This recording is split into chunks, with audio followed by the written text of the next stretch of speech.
جہاں 2 یا 3 یا 4 یا 5 ہزار مدرسے تھے، اسلام آباد کے اندر اس وقت ہزاروں مدرسے ہیں اور سارے نجائز زمین پہ بنے ہوئے ہیں۔ اللہ کا نام لیا جا رہا ہے، مسجدیں اور مدرسے بن رہے ہیں اور قبضے کی زمین پہ بن رہے ہیں۔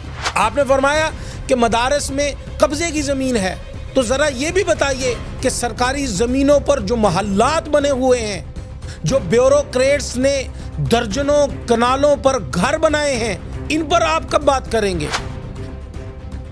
اور یہ کہنا کہ مدارس کا وجود خطرہ ہے، تو یہ سیدھا سیدھا دین پر حملہ ہے۔ پورے طبقے پر کیچڑ اچھال دینا یہ انصاف نہیں ہے، بلکہ یہ سیاسی اداکاری ہے۔ آپ کو تو اچھا اداکار ہونا چاہیے تھا، آپ کو تو اداکاری کا ایوارڈ ملنا چاہیے تھا۔ آپ نے اپنی ساری زندگی حرام سے کمائی، رشوت، کمیشن، فراڈ۔ مولانا پوڈکاسٹ، مولانا پوڈکاسٹ، مولانا پوڈکاسٹ۔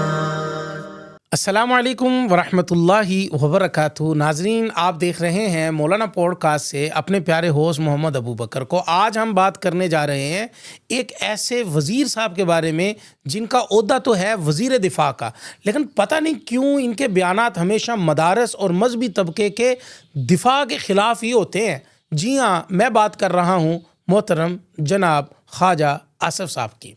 بھائی، وزیر دفاع کا کام ہوتا ہے ملک کا دفاع کرنا، سرحدوں کی حفاظت کرنا، فوج کے معاملات کو دیکھنا، بجائے اس کے کہ وہ بیٹھ کر دن رات میڈیا میں بیان بازی کریں۔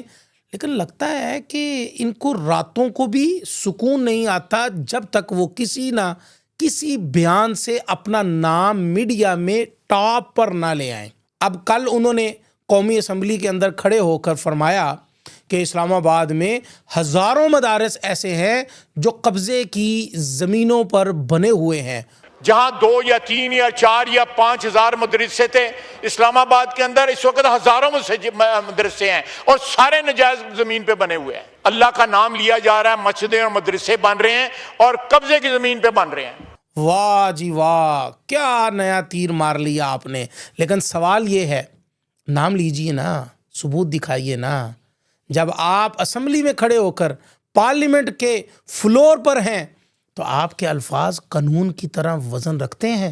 آپ بتائیے کہ کون کون سے مدارس ہیں، کہاں ہیں، کس نے قبضہ کیا ہے، یا پھر صرف الزام لگانا مقصد تھا تاکہ شام کے ٹاک شوز میں ہیڈ لائنز بن جائیں۔ وزیر دفاع نے مدارس پر الزام لگا دیا، دراصل بات کچھ اور ہے۔ یہ جتنے بھی سیاستدان ہیں نا، جب ان کو عوام کے مسائل سے توجہ ہٹانی ہوتی ہے تو یہ ایک ایسا بیان دیتے ہیں جو میڈیا میں گونج جائے، اور اس ملک میں سب سے آسان ہدف ہے مدارس۔ کیوں؟ کیونکہ مدارس والے تو جواب میں گالیاں نہیں دیتے، بدماشی نہیں کرتے، تھانے نہیں توڑتے، یہ تو بس کتاب پڑھاتے ہیں، دین سکھاتے ہیں، قرآن سکھاتے ہیں۔ تو ان پر حملہ کرو، شہرت بھی مل جائے گی اور اپنے آقاؤں کو خوش بھی کر دو گے۔ خواجہ آصف صاحب، مدارس کے خلاف بات کرنا کوئی بہادری نہیں ہے۔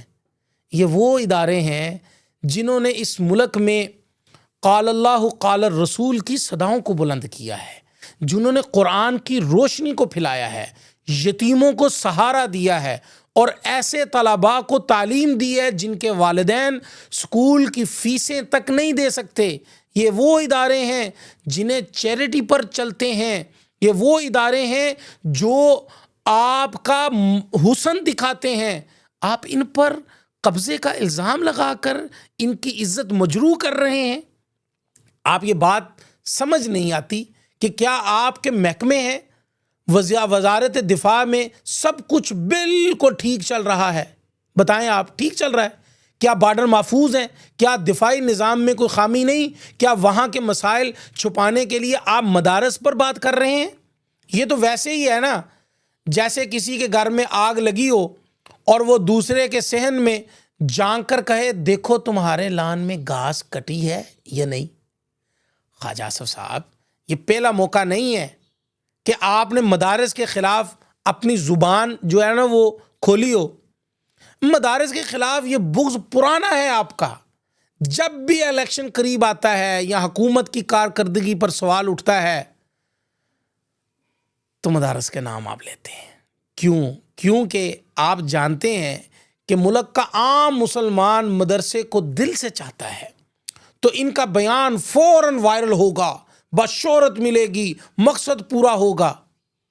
جناب آپ دیکھیے نا، اگر واقعی کوئی مدرسہ غیر قانونی زمین پر ہے تو قانون موجود ہے، آپ کے پاس کیپٹل ڈیولپمنٹ اتھارٹی ہے، عدالتیں ہیں، ریکارڈ ہے، جا کر کارروائی کریں، مقدمہ درج کریں، کسی کا نام لیں۔ لیکن یوں پورے طبقے پر کیچڑ اچھال دینا یہ انصاف نہیں ہے، بلکہ یہ سیاسی اداکاری ہے۔ آپ کو تو اچھا اداکار ہونا چاہیے تھا، آپ کو تو اداکاری کا ایوارڈ ملنا چاہیے تھا۔ آپ نے اپنی ساری زندگی حرام سے کمائی، رشوت، کمیشن، فراڈ، اور آپ جیسے لوگ جب ریٹائر ہو جاتے ہیں تو داڑھی رکھ لیتے ہیں، سفید پگڑی باندھ لیتے ہیں، سفید ٹوپی لے لیتے ہیں، مسجد کے متولی بن جاتے ہیں، اور پھر امام صاحب پر جا کے مختلف قسم کے اعتراضات کرنا شروع کر دیتے ہیں، دین سکھانا شروع کر دیتے ہیں، اور یہ بتانا شروع کر دیتے ہیں کہ بھائی آپ نے یہ جملہ صحیح نہیں پڑھا، آپ نے یہ قرآن صحیح نہیں پڑھا۔ تو جناب آپ کی صرف بیان بازیاں ہیں اور کچھ نہیں ہے۔ آپ نے فرمایا کہ مدارس میں قبضے کی زمین ہے، تو ذرا یہ بھی بتائیے کہ سرکاری زمینوں پر جو محلات بنے ہوئے ہیں، جو بیوروکریٹس نے درجنوں کنالوں پر گھر بنائے ہیں، ان پر آپ کب بات کریں گے؟ یا وہ محفوظ علاقے ہیں کیونکہ وہاں بڑے بڑے نام رہتے ہیں، اور یہ کہنا کہ مدارس کا وجود خطرہ ہے، تو یہ سیدھا سیدھا دین پر حملہ ہے۔ آپ کو پتہ ہے کہ آپ دین پر حملہ نہیں کر سکتے تو مدارس کو آپ ٹارگٹ کرتے ہیں۔ مدارس اس ملک کی روح ہے، اگر مدارس ختم ہو جائیں تو یہ معاشرہ صرف ایک جسم رہ جائے گا۔ یہ روح ہے، یہ اخلاق ہے، ایمان کا دار و مدار ہے اس کے اندر۔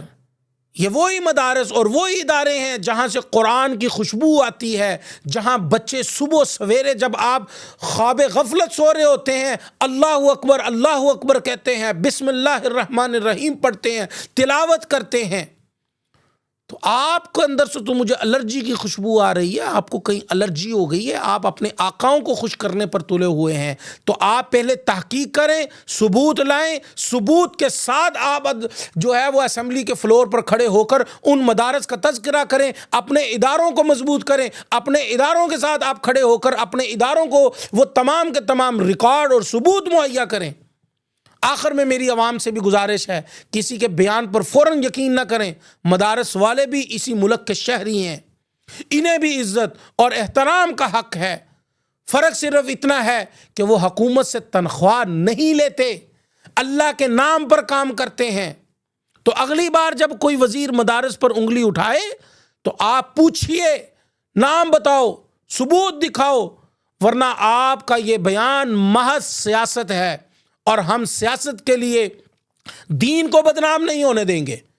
اللہ تعالیٰ سے یہی دعا ہے کہ اللہ ہمارے اس ملک کی حفاظت فرمائے، اور پاک فوج کو اللہ رب العزت مزید ہمت عطا فرمائے کہ وہ اس ملک کی سرحدوں کی بھی حفاظت کرے، اور اس ملک کے اندر یہ اٹھنے والے یہ فتنے، جس طرح فتنۃ الخوارج کے لوگ ہیں، اسی طرح یہ بھی فتنے کے لوگ ہیں جو مدارس والوں کے اوپر انگلیاں اٹھاتے ہیں، دین کے اوپر بات کرتے ہیں۔ اللہ رب العزت ان کا بھی احتساب ہمارے فوج کے ذریعے سے کروائے، اور فوج ان کے اوپر بھی یہ کاروائی کرے کہ آپ کو کس نے حق دیا ہوا ہے کہ جب آپ کے پاس ثبوت نہیں ہے تو آپ کس طرح بات کر سکتے ہیں مدارس والوں کے لیے۔ اللہ رب العزت سے دعا ہے اللہ اس ملک کی حفاظت فرمائے۔ آخر میں بس میں یہی کہوں گا، پاکستان زندہ باد، پاک فوج زندہ باد۔